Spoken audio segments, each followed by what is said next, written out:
Hi everyone, and welcome to this new video. This is part 2 in the series of making the barbecue dress from Gone with the Wind. The costume was designed by Walter Plunkett and worn by Vivien Leigh as Scarlett O'Hara, and in this part of the video I will be covering the making of the bodice and the belt and the bow. When I first started looking at the research for this project, I realised watching the film that she is actually wearing two very different dresses within the scene of getting ready for the barbecue and then at the barbecue itself. So there's this dress and there's this dress, and I had to decide which one of these I was going to make, and you can see the difference very plainly by the placing of the green sprig muslin within the bodice pieces. This is where it is on bodice, how bodice 1 is, and this is bodice 2, and you can see the difference. I decided to go with what I'm calling dress 1 just because I liked the placement better of the pattern on the bodice pieces. I'd like to thank Megan at Peggy of Williamsburg, who very kindly gave the fabric for this project, and if you're interested in purchasing the fabric or any of their other products, you can look at their Etsy store, Peggy of Williamsburg.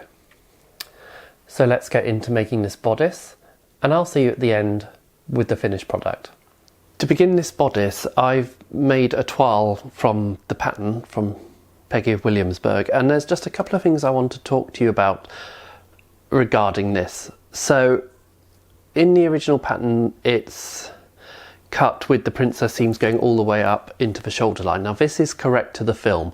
There's a very quick glimpse of it in the scene where Mammy is dressing Scarlett for the barbecue and Mammy's fluffing the frills around the neckline, and you can actually see this seam in the bodice. The other thing I wanted to talk to you about this pattern is that it's been drafted to actually sit on the shoulders as this side is. There's no way it's going to sit off your shoulder as it does in the film. So on this side of the bodice, I've made it do what I need it to do to look like it does in the film. So there's several alterations that I need to do to this pattern. So I'm going to work through those and then make another toile so that you can see how it looks with the alterations done.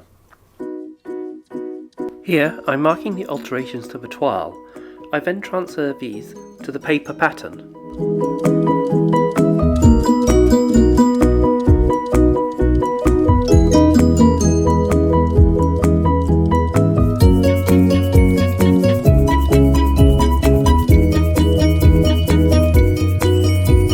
Next, I cut and sew a new toile out of calico.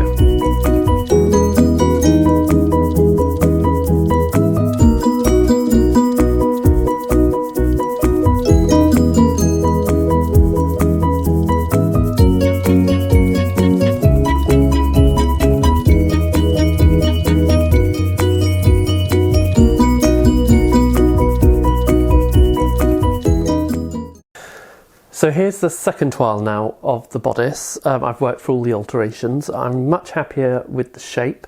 There's just a couple of tweaks I want to do. I just want to take it in ever so slightly on these seams here and just get rid of some of this fullness across here.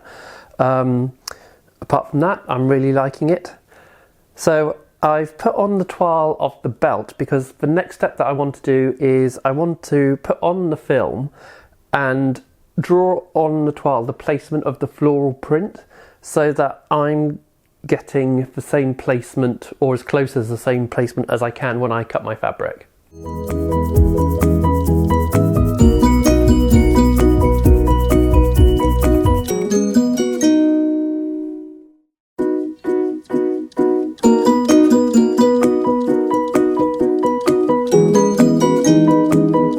I then start cutting out the layers of fabric for the bodice, first in cotton, then in the silk which is left over from the skirt, and the organza.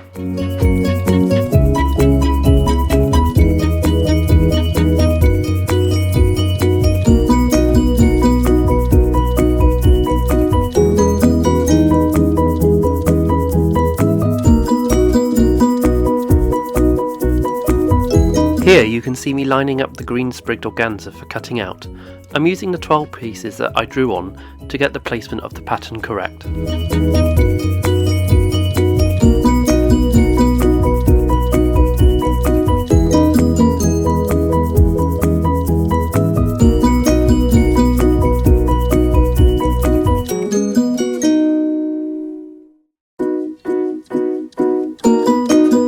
Once all the layers are tacked together, I then start constructing the bodice.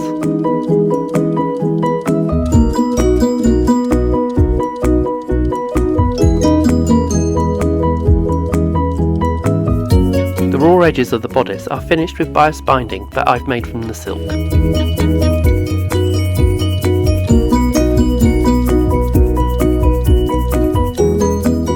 Next, I sew the velvet ribbon around the neckline by hand.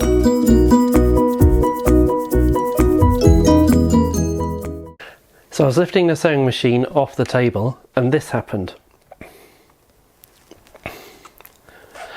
I've had the sewing machine since 2007 and it's made so many dresses, obviously all the dresses you've seen here on the YouTube channel, and lots of wedding dresses, all the Royal Ballet wedding dresses, everything. So not really sure what I'm going to do.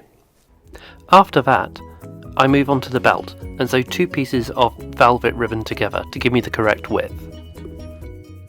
I cut it out, hiding the join in the velvet in the pleat that goes around the middle, and then hand sew in the tucks to give it shape.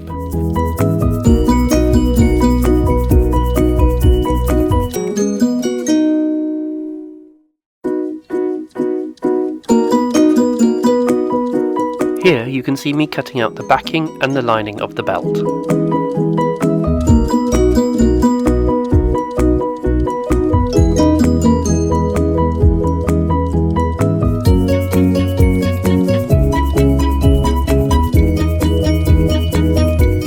I sew in 2 pieces of boning into the front for support.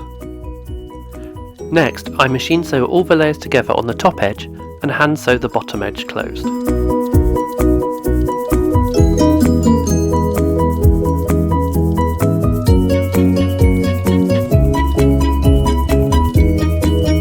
For the loops, I machine a length of ribbon together on the short ends and then hand sew the knot, which is created from the length of ribbon used for the tails. It is then sewn onto the belt.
And here she is as far as I'm going in this video.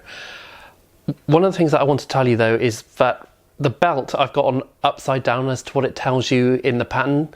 This is because photographs that I've seen of Walter Plunkett with the dress when he restored it in the 1970s and also in the museum where the dress is held, it's worn or photographed with the tucks in the belt at the bottom, and that's what I've done here rather than at the top as is in the pattern. And for me, the actual shape of the belt works better that way as well.